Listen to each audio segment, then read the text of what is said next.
Hello दोस्तों, नमस्कार। दिन भर की बड़ी खबर बिना देरी के आपको बताएंगे, जहां सबसे पहले बताएंगे अरब सागर में जहाजों पर हमले ने उड़ाई भारत की नींद, अर्थव्यवस्था को गंभीर खतरा। अब क्या होगा, साथ ही साथ आपको बताएंगे कि इस खतरे के बाद भारत ने क्या तैयारियां की है दोस्तों। साथ ही साथ बताएंगे ताइवान में 1 लाख भारतीयों को नौकरी देने वाला दावा क्या फर्जी निकला है। क्या वाकई में भारत से ताइवान जाएंगे 1 लाख मजदूर। अमेरिका की रिपोर्ट से मचा हंगामा। साथ ही साथ आपको बताएंगे साल 2024 का सबसे बड़ा सवाल, कौन बनेगा प्रधानमंत्री। लोकसभा के सर्वे में आई ये परिणाम सामने चौंकाया। जी हां दोस्तों, बताएंगे कौन होगा अगला प्रधानमंत्री और बताएंगे अगर चुनना हो सीधे पीएम तो नरेंद्र मोदी या राहुल गांधी में किसे चुनेगी पब्लिक। ओपिनियन के पोल ने वाकई में दोस्तों जनता के जवाब ने चौंका दिया है। एक से एक बड़ी खबर बताएंगे, बने रहेगा वीडियो अंत तक। लेकिन खबरों में आगे बढ़ने से पहले अगर आप भी अपने भारत देश का दिल से समर्थन करते मानते हैं कि मोदी है तो हर चीज मुमकिन है, तो इस वीडियो को भी कर दीजिए लाइक, चैनल कर दीजिए सब्सक्राइब, बेल आइकन दबाइए, साथ ही कमेंट बॉक्स में लिख दीजिएगा जय हिंद। जी हां दोस्तों, चलते पहली और सबसे बड़ी खबर की तरफ, जहां अरब सागर में जहाजों पर हमले ने उड़ाई भारत की नींद, अर्थव्यवस्था को गंभीर खतरा।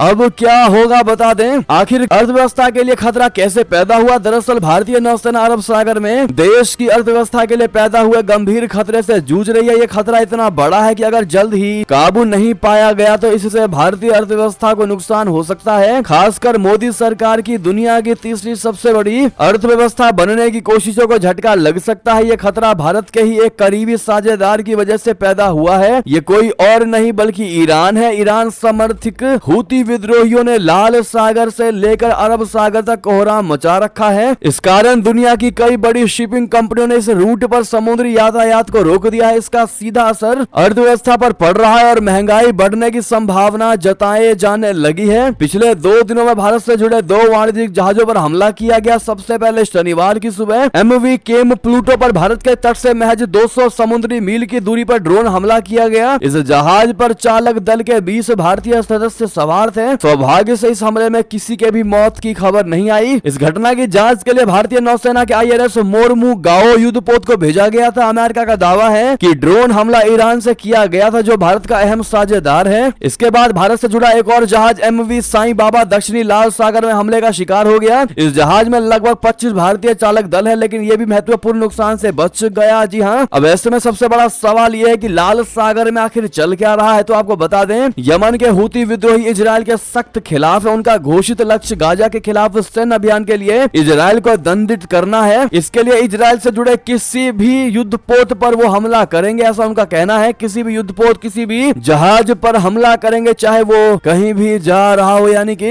अगर भारत के लिए इसके हम मायने निकालें तो लाल सागर के शिपिंग मार्गों पर हूती विद्रोहियों हमलों से वैश्विक अर्थव्यवस्था के बाधित होने का खतरा है, क्योंकि लाल सागर मार्ग समुद्री व्यापार और स्वेज नहर से गुजरने की अनुमति देता है। स्वेज नहर को 1869 में खोला गया था। और भारत की बात करें तो भारत का स्वेज नहर और लाल सागर मार्ग से लगभग 200 अरब डॉलर का समुद्री व्यापार होता है। जी हाँ, शिपिंग में कई सप्ताह की देरी से आपूर्ति श्रृंखला जटिल हो जाएंगी और कीमतें बढ़ जाएंगी। वास्तव में भारत को बहुत बड़ा नुकसान होगा दोस्तों। ये एक तरीके से भारत की रीढ़ की हड्डी है। अर्थव्यवस्था को तगड़ा और गंभीर खतरा पैदा हो सकता है इन हूती विद्रोहियों के द्वारा। इस पर आपकी अब जो भी राय हो, अगर आप भी मानते हैं कि मोदी सरकार को इस पर कड़ा एक्शन लेना चाहिए तो अपनी राय अवश्य दीजिएगा दोस्तों। साथ ही साथ आपको ये भी बता दें कि इस हमले के बाद भारत ने बहुत बड़ा एक्शन लिया है। भारत ने हूती विद्रोहियों की निगरानी के लिए लाल सागर में 4 जहाज तैनात किए हैं और ये जहाज जो है वो हथियारों से लैस है, यानी कि भर भर के हथियार हैं। भारतीय नौसेना ने विध्वंसक INS कोच्चि कोलकाता, मोरमू गाओ और फ्रिगेट INS त्रिशूल को लाल सागर के पास तैनात किया है। स्वदेशी INS कोच्चि रडार से बच निकलने में माहिर है। यह अत्याधुनिक हथियारों, सुपरसोनिक तथा जमीन से जमीन तक मार करने वाली ब्रह्मोस मिसाइल से लैस है। INS कोलकाता भारत में बने सबसे ज्यादा ताकतवर युद्धपोतों में से एक है। जी हाँ, ये लंबी दूरी तक जमीन से जमीन तक मार करने वाली ब्रह्मोस मिसाइल से लैस है। ऐसे में दुश्मन दोस्तों इन चारों मिसाइलों से बच नहीं सकता। चारों 4 डायरेक्शन में भेज दिए गए हैं। मोदी सरकार ने अपने तरीके से पूरा एक्शन लिया है दोस्तों। बहरहाल देखना यह होगा कि आगे क्या होता है इस मामले में। अगली खबर की बात करें, जहां ताइवान में 1 लाख भारतीयों को नौकरी देने वाला दावा निकला फर्जी। श्रम मंत्री ने बताया चुनावी हथकंडा। बता दें, ताइवान के श्रम मंत्री सू मिंग चून की ओर से अमेरिका की उस रिपोर्ट पर बयान आया है जिसमें यह दावा किया गया था कि भारत से ताइवान के लिए 1 लाख मजदूर जाएंगे। इस मामले से सू मिंग चून ने कहा कहा कि हमारी सरकार की भारत से 1 लाख प्रवासी मजदूरों को ताइवान लाने की कोई योजना नहीं है। उन्होंने कहा कि यह मुद्दा रोजगार सहयोग के संबंध का विषय है। सू मिंग चुन ने यहां तक कहा कि ताइवान ने प्रवासी श्रमिकों को लाने के लिए भारत के साथ कोई समझौता ज्ञापन यानी MOU पर साइन नहीं किया है। सू मिंग चुन ने जोर देकर कहा कि ताइवान द्वारा 1 लाख भारतीय श्रमिकों के लिए अपने दरवाजे खोलने की मांग के संबंध में किया गया कोई भी दावा फर्जी है। उन्होंने कहा कि ये दावे चुनावी लाभ के लिए लोगों की राय में हेरफेर करने के लिए गलत इरादे वाले लोगों द्वारा किए गए। सू मिंग की ये टिप्पणी कुओमितांग के राष्ट्रपति पद के उम्मीदवार हो यू ई द्वारा दिए गए बयान के संदर्भ में आई है। समाचार एजेंसी NI के मुताबिक CNN की रिपोर्ट के अनुसार सू मिंग चुन का बयान KMT की ओर से नामांकित हो द्वारा एक मीडिया रिपोर्ट का हवाला देने के बाद आया है, जिसमें दावा किया गया था कि भारतीय प्रवासी श्रमिकों को लाने के लिए एक MOU पर हस्ताक्षर किए जा चुके हैं। ऐसे में दोस्तों अमेरिका ने वाकई में इस प्रकार की रिपोर्ट को पब्लिश करके इस प्रकार के रिपोर्ट दे करके वाकई में हंगामा मचा दिया और हड़बड़ी में अमेरिका कोई भी कार्य करता है वो जरा भी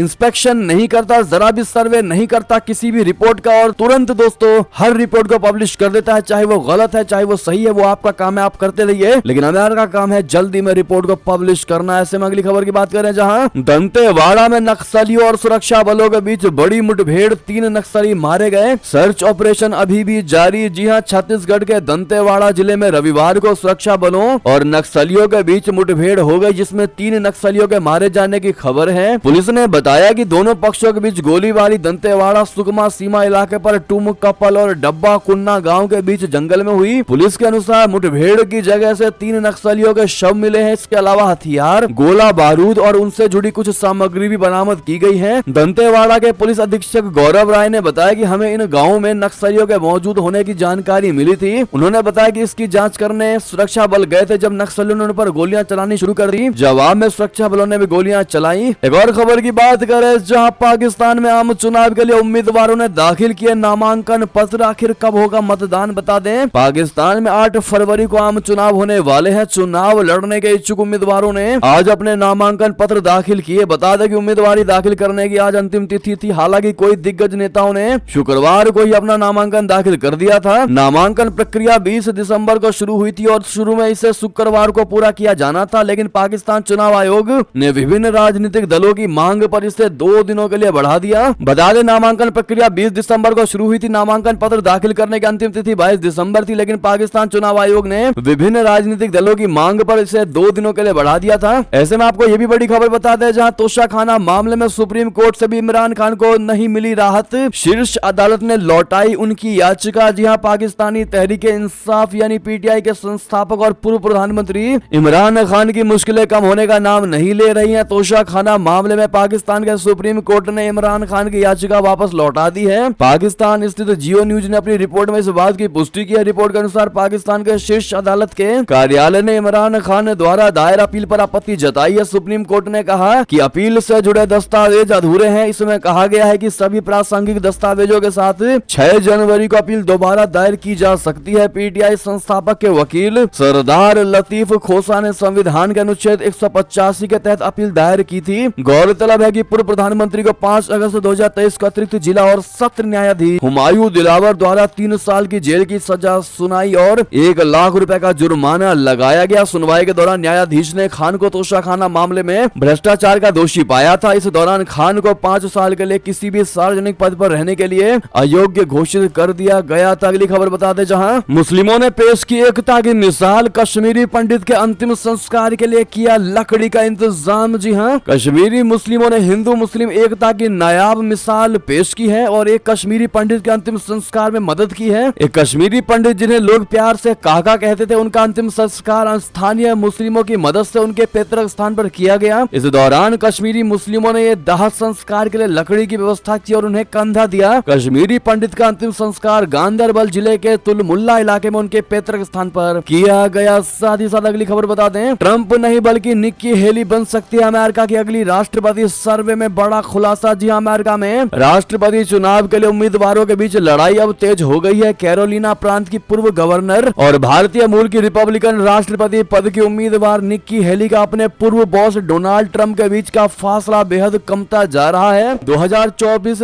GOP प्राथमिक मतदाताओं के एक नए सर्वे से पता चला है कि दक्षिण कैरोलिना की पूर्व governor Nikki Haley new Hampshire में 2024 के रिपब्लिकन राष्ट्रपति पद के प्राथमिक चुनाव में डोनाल्ड ट्रंप के काफी नजदीक पहुंच गई हैं। भारतवंशी निक्की हेली को 29% लोगों का समर्थन प्राप्त है, जबकि डोनाल्ड ट्रंप को 33% मतदाता पसंद कर रहे हैं। भले ही पूर्व राष्ट्रपति ट्रंप अभी भी निक्की हेली से थोड़े से आगे है, मगर इनके बीच का अंतर बेहद कम हो चुका है। प्राइमरी 23 जनवरी को होनी है। अगली खबर की बात करें, जहां पीएम मोदी और विदेश मंत्री जयशंकर जी ने मिलकर बदल दी भारतीय विदेश नीति, लगा दिया इसमें रहस्य, रोमांच और एक्शन का तड़का। जी हां, इस साल का अंत होने को है और अगर हम साल भर का लेखा जोखा भारतीय विदेश नीति के संदर्भ में करें तो ये कहना होगा कि भारत के प्रधानमंत्री नरेंद्र मोदी जी और विदेश मंत्री जयशंकर जी ने भारतीय विदेश नीति को नई ऊंचाइयां दी हैं। इसके साथ ही विदेश नीति से संबंधित कुछ फैसले भले ऐसे हों जो लीक से हटकर लगे, लेकिन तलवार की धार पर चलने की जो आवश्यकता है उसे भारतीय विदेश नीति ने पूरी तरह हासिल किया। चाहे वो रशिया यूक्रेन युद्ध के दौरान तटस्थता की बात हो या इजराइल हमास युद्ध के दौरान नई लकीर खींचने की, भारत ने विदेश नीति को ऐसा बना दिया है कि अब सामान्य भारतीय जनता भी विदेश नीति में रुचि नहीं ले रही है, उसमें बेहद दिलचस्पी भी रखने लगी है। साथ ही साथ आपको बता दें, फिलीपींस ने चीन से मुकाबले के लिए मांगा अमेरिकी ब्रह्मास्त्र, अब धमकाने से पहले 100 बार सोचेंगे जिनपिंग। जी हां, फिलीपींस ने चीन के साथ बढ़ते समुद्री तनाव के बीच अपनी युद्धक क्षमता को बढ़ाना शुरू कर दिया है। इसके लिए फिलीपींस ने F-16 लड़ाकू विमान खरीदने के लिए अमेरिका से बातचीत भी शुरू कर दी है। अमेरिका में फिलीपीन राजदूत जोस मैनुअल रोमो अल्डेज ने कहा कि उनका देश अमेरिका से F-16 के संभावित अधिग्रहण को लेकर चर्चा कर रहा है। उन्होंने CNN को दिए एक इंटरव्यू में कहा कि फिलीपींस लंबे समय से अमेरिकी F-16 की ताकत की निगरानी की है, उसे F-16 की क्षमताओं पर कोई संदेह नहीं है। ऐसे में फिलीपीन वायुसेना अपनी ताकत में इजाफे के लिए अमेरिका से ये लड़ाकू विमान खरीदना चाहती है। रोमो अल्डेज ने F-16 की माहौल में खुद को ढालने की क्षमता और पिछले युद्धों में उसके बेहतरीन प्रदर्शन की सराहना की। अगली खबर बता दें, तस्करी के संदेह में फ्रांस में फंसे भारतीयों के लिए बड़ी खुशखबरी, इस दिन शुरू कर सकेंगे यात्रा। जी हां, फ्रांस में रोके विमान के यात्रियों के लिए अच्छी खबर है। लगभग 303 भारतीयों को फ्रांस में मानव तस्करी के संदेह में रोका गया था। फ्रांसीसी न्यायिक सूत्रों के हवाले से न्यूज एजेंसी AFP ने बताया कि भारतीय यात्री सोमवार को अपनी यात्रा फिर से शुरू कर सकेंगे। बता दें कि संयुक्त अरब अमीरात के दुबई से 303 यात्रियों को लेकर निकारागुआ के लिए उड़ान भरने वाले विमान को मानव तस्करी के संदेह में गुरुवार को मारने स्थित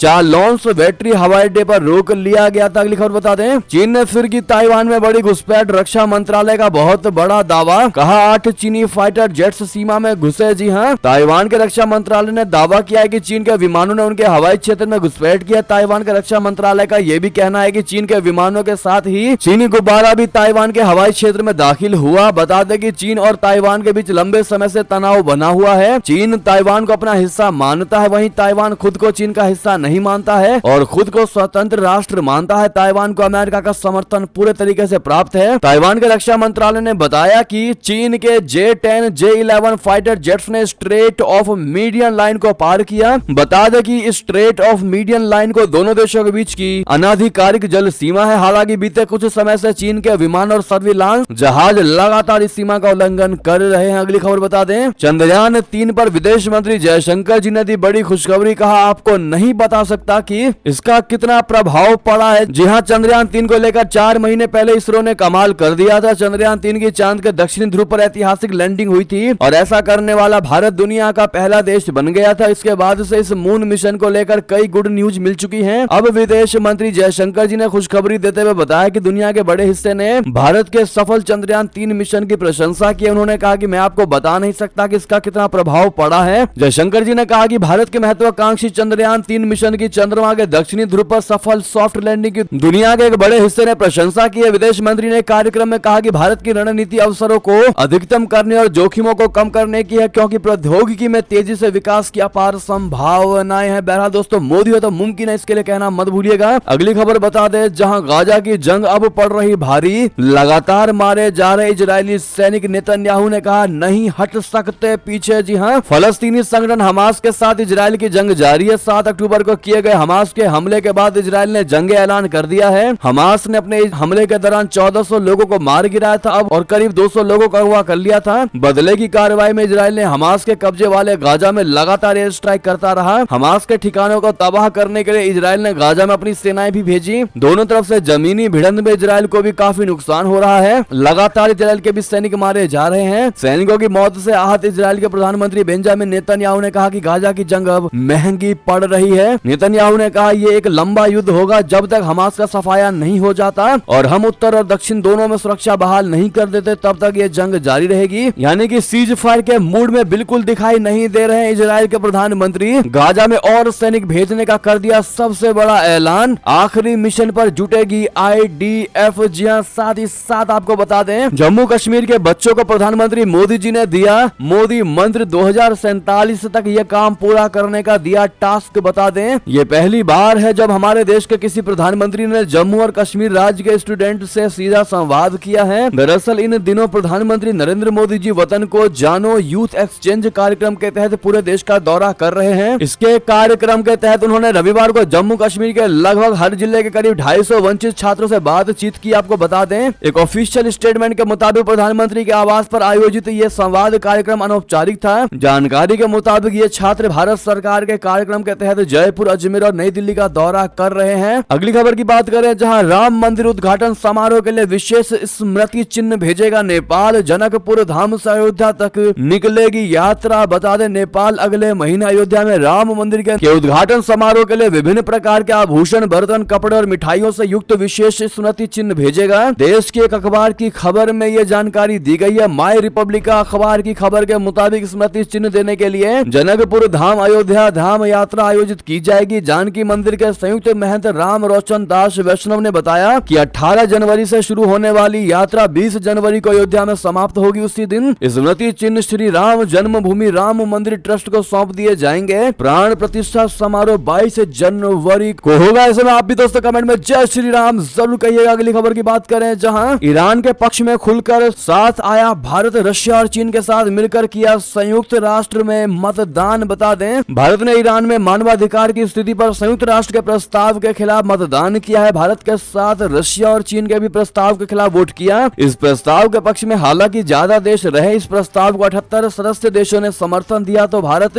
रशिया, चीन सहित 30 देशों ने इसके खिलाफ मतदान किया। वहीं भारत ने यूक्रेन पर संयुक्त राष्ट्र में एक और अहम प्रस्ताव से खुद को दूर रखा। जी हां, भारत ने यूक्रेन के अस्थायी रूप से कब्जे वाले क्षेत्रों में मानवाधिकारों की स्थिति पर संयुक्त राष्ट्र के एक प्रस्ताव पर वोटिंग में हिस्सा नहीं लिया। इस प्रस्ताव पर सबसे ज्यादा देशों ने दूरी बनाई। अगली खबर बता दें हिंदू मंदिर पर दर्जनों हमले अमेरिका करता है सिर्फ निंदा। FBI की पहुंच से आरोपी अभी भी दूर। क्या है ये जो बाइडेन का सबसे बड़ा डबल गेम? बता दें पिछले कुछ महीनों से अमेरिका, ऑस्ट्रेलिया और कनाडा में हिंदू मंदिरों पर हमलों की दर्जनों से ज्यादा घटनाएं सामने आ चुकी हैं। लेकिन हैरानी की बात यह है कि अमेरिका FBI आज तक एक भी आरोपी तक पहुंचने में कामयाब नहीं रहा। ये वही FBI है जिसने दावा किया है कि खालिस्तानी अलगाववादी नेता गुरपतवंत सिंह पन्नून की हत्या की साजिश में एक भारतीय नागरिक शामिल है, जिसे एक दिल्ली में बैठे भारतीय अधिकारी से निर्देश मिल रहा है। दोस्तों ये वही अमेरिका है जिसने भारतीय नागरिक निखिल गुप्ता की गिरफ्तारी को लेकर एक लंबी चौड़ी कहानी तैयार की है और कनेक्शन स्थापित किया है कि कैसे भारतीय अधिकारी के निर्देश पर चेक गणराज्य से एक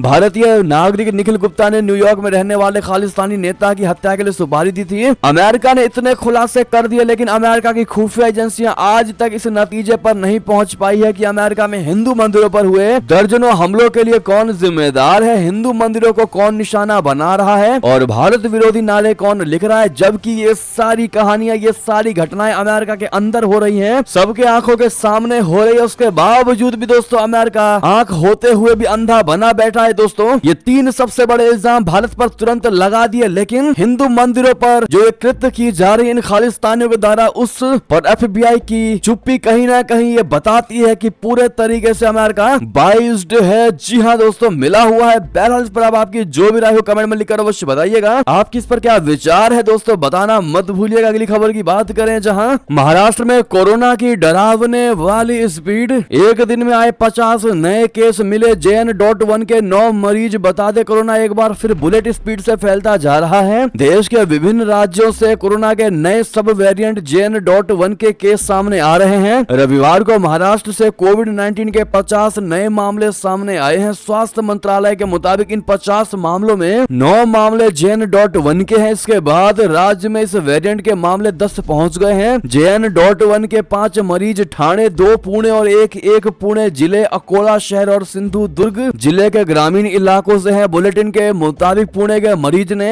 अमेरिका का भी दौरा किया था। हालांकि JN.1 के सभी मरीज इन्फेक्शन से ठीक हो चुके हैं। अगली खबर बता दें साल 2024 का सबसे बड़ा सवाल कौन बनेगा अगला प्रधानमंत्री। लोकसभा के सर्वे में आए परिणाम सामने बता दें, लोकतंत्र का महापर्व करीब आ गया है। आने वाले साल 2024 का सबसे बड़ा सवाल एक ही है कि कौन बनेगा प्रधानमंत्री। जी हां, लोकसभा चुनाव को लेकर सभी राजनीतिक पार्टियां ने तैयारियां तेज कर दी हैं। चुनाव को लेकर क्या रणनीति अपनानी होगी, इसको लेकर भाजपा ने कमर कस ली है। तो वहीं कांग्रेस और तमाम दलों से मिलकर बने गठबंधन इंडिया ने भी पार्टी नेताओं और कार्यकर्ताओं को एकजुट करना शुरू कर दिया है। ऐसे में लोकसभा चुनाव को लेकर सर्वे भी शुरू हो चुके हैं। 2024 में देश की बागडोर किसके हाथों में हो, ये सवाल हर किसी का दिमाग में है और सबकी अपनी अपनी राय भी है। लेकिन फिलहाल जो दो नाम हमेशा से सबसे आगे रहे, उनमें मौजूदा प्रधानमंत्री नरेंद्र मोदी जी और विपक्षी कांग्रेस नेता राहुल गांधी हैं। लोकसभा सर्वे में फिलहाल नरेंद्र मोदी के पक्ष में नतीजे आते दिखाई दे रहे हैं। सर्वे में ज्यादातर मत नरेंद्र मोदी के पक्ष में पड़े हैं, जबकि राहुल गांधी पिछड़ते नजर आए हैं। 59% लोग पीएम नरेंद्र मोदी को प्रधानमंत्री देखना चाहते हैं, तो 32% राहुल गांधी के पक्ष में है। 5 राज्यों के चुनाव में भाजपा को बेहतर प्रदर्शन भी इसके पीछे का बड़ा कारण हो सकता है। राजस्थान, छत्तीसगढ़ और मध्य प्रदेश में भाजपा को बड़ी सफलता हासिल हुई है। अब ऐसे में दोस्तों, अगर हम आपसे ये सवाल पूछे कि अगला प्रधानमंत्री कौन होगा, तो आप लोग क्या जवाब देंगे, राहुल गांधी या नरेंद्र मोदी जी? देखते हैं क्या कहती है भारत की हमारी जनता। अगली खबर की बात करें, जहां विवाद के बीच अब कल्याण बनर्जी ने की पीएम मोदी और धनखड़ की मिमिक्री। कहा उपराष्ट्रपति ने मामूली बात पर हाय तौबा मचाई। जी हां, टीएमसी सांसद कल्याण बनर्जी ने एक बार फिर उपराष्ट्रपति जगदीप धनखड़ की मिमिक्री की। कल्याण बनर्जी के संसदीय क्षेत्र श्री रामपुर में एक सभा का आयोजन हुआ। इसमें टीएमसी नेता ने धनखड़ के साथ ही पीएम मोदी की भी मिमिक्री की। उन्होंने कहा कि हमने तो पार्लियामेंट के बाहर मिमिक्री की थी, लेकिन पीएम मोदी ने तो संसद के अंदर मिमिक्री की। उन्होंने धनखड़ पर भी आरोप लगाते हुए कहा कि उन्होंने एक मामूली सी बात का रोना देश से लेकर विदेश तक रोया, साथ ही उनकी तुलना स्कूल के छोटे बच्चों से की। कल्याण बनर्जी ने रैली में कहा कि उपराष्ट्रपति धनखड़ अपने पद की संवैधानिक गरिमा को नष्ट कर रहे हैं, क्योंकि वे पद के लालच में प्रधानमंत्री मोदी के प्रति सम्मान प्रकट करने से ज्यादा उनके सामने समर्पण करते हैं। तो वहीं दोस्तों, मजाक बनाए जाने पर छलका उपराष्ट्रपति का दर्द। कहा मैं पीड़ित हूँ और मुझे अपमान झेलना पड़ता है। जी हाँ, उपराष्ट्रपति ने कहा कि मैं एक पीड़ित हूँ, एक ऐसा पीड़ित जिसे पता है कि इससे कैसे जूझना है और सारे अपमान को झेलते हुए भारत माता की सेवा करनी है। उपराष्ट्रपति ने प्रोबेशनर अधिकारियों को सलाह दी कि वो भी आलोचना झेलने के लिए तैयार रहे। उपराष्ट्रपति ने कहा कि जब मैं एक संवैधानिक पद पर हूँ, राज्यसभा का सभापति हूँ और उपराष्ट्रपति हूँ, इसके बाद भी लोग मुझे नहीं बख्शते। लेकिन क्या इससे मेरी मानसिकता बदलनी चाहिए? क्या ये मुझे मेरे पथ से डिगा सकता है? नहीं, मैं सच्चाई के रास्ते पर हूँ और हमेशा आगे बढ़ते रहना है। साथ ही साथ दोस्तों, उपराष्ट्रपति धनखड़ ने सीएम योगी को बताया पर्सन ऑफ एक्शन। कहा एक समय था जब कुछ लोग लॉ एंड ऑर्डर को हल्के में लेते थे। सीएम योगी की लीडरशिप में आज कानून का राज है। कोई कितना भी प्रभावशाली क्यों ना हो, सभी कानून के प्रति जवाबदेह है। साथ ही साथ बता दें, अयोध्या में रामलला की प्राण प्रतिष्ठा से पहले पीएम मोदी का होगा ग्रैंड वेलकम। हवाई अड्डे का उद्घाटन, 8 किलोमीटर लंबा रोड शो। जी हाँ, प्रधानमंत्री नरेंद्र मोदी जी आगामी 30 दिसंबर को अयोध्या में रोड शो करने के साथ ही एक जनसभा को भी संबोधित करेंगे। आधिकारिक जानकारी के मुताबिक प्रधानमंत्री का रोड शो करीब 15 किलोमीटर लंबा होगा, जो राष्ट्रीय राजमार्ग संख्या 27 धर्म पथ, लता मंगेशकर चौक, राम पथ, टेढ़ी बाजार, मोहबरा चौराहा से होते हुए अयोध्या रेलवे स्टेशन तक जाएगा। अयोध्या के जिलाधिकारी नीतीश कुमार ने रविवार को बताया कि प्रधानमंत्री पहले अयोध्या हवाई अड्डे का उद्घाटन करेंगे। जी हाँ, साथ ही साथ दोस्तों, आपको बता दें कि गीता की भक्ति में डूबा पूरा कोलकाता। 1 लाख लोगों ने एक साथ किया गीत का पाठ। बता दें, कोलकाता के ब्रिगेड परेड मैदान में एक अनूठे समागम के तहत अलग अलग पृष्ठभूमि के करीब 1 लाख लोगों ने सामूहिक रूप से भगवत गीता का पाठ किया। पारंपरिक परिधान पहने अलग अलग आयु वर्ग के लोग इस ऐतिहासिक जगह पर इकट्ठा हुए और संतों के साथ मिलकर गीता का पाठ किया। जी हाँ दोस्तों, बहरहाल ये थी की सारी बड़ी खबरें। आपको हमारी खबर कैसी लगी? आशा करता हूँ बहुत अच्छी लगी होगी। अगर थोड़ी भी अच्छी लगी तो इस वीडियो को दोस्तों में, भाइयों में, साथियों में, रिश्तेदारों में शेयर अवश्य कर दीजिएगा और अभी कर दीजिए इस वीडियो को लाइक, चैनल कर दीजिए सब्सक्राइब, बेल आइकन दबाइए, साथ ही कमेंट बॉक्स में लिख दीजिएगा जय हिंद जय भारत। और यहाँ तक बने रहने के लिए सभी का बहुत बहुत धन्यवाद।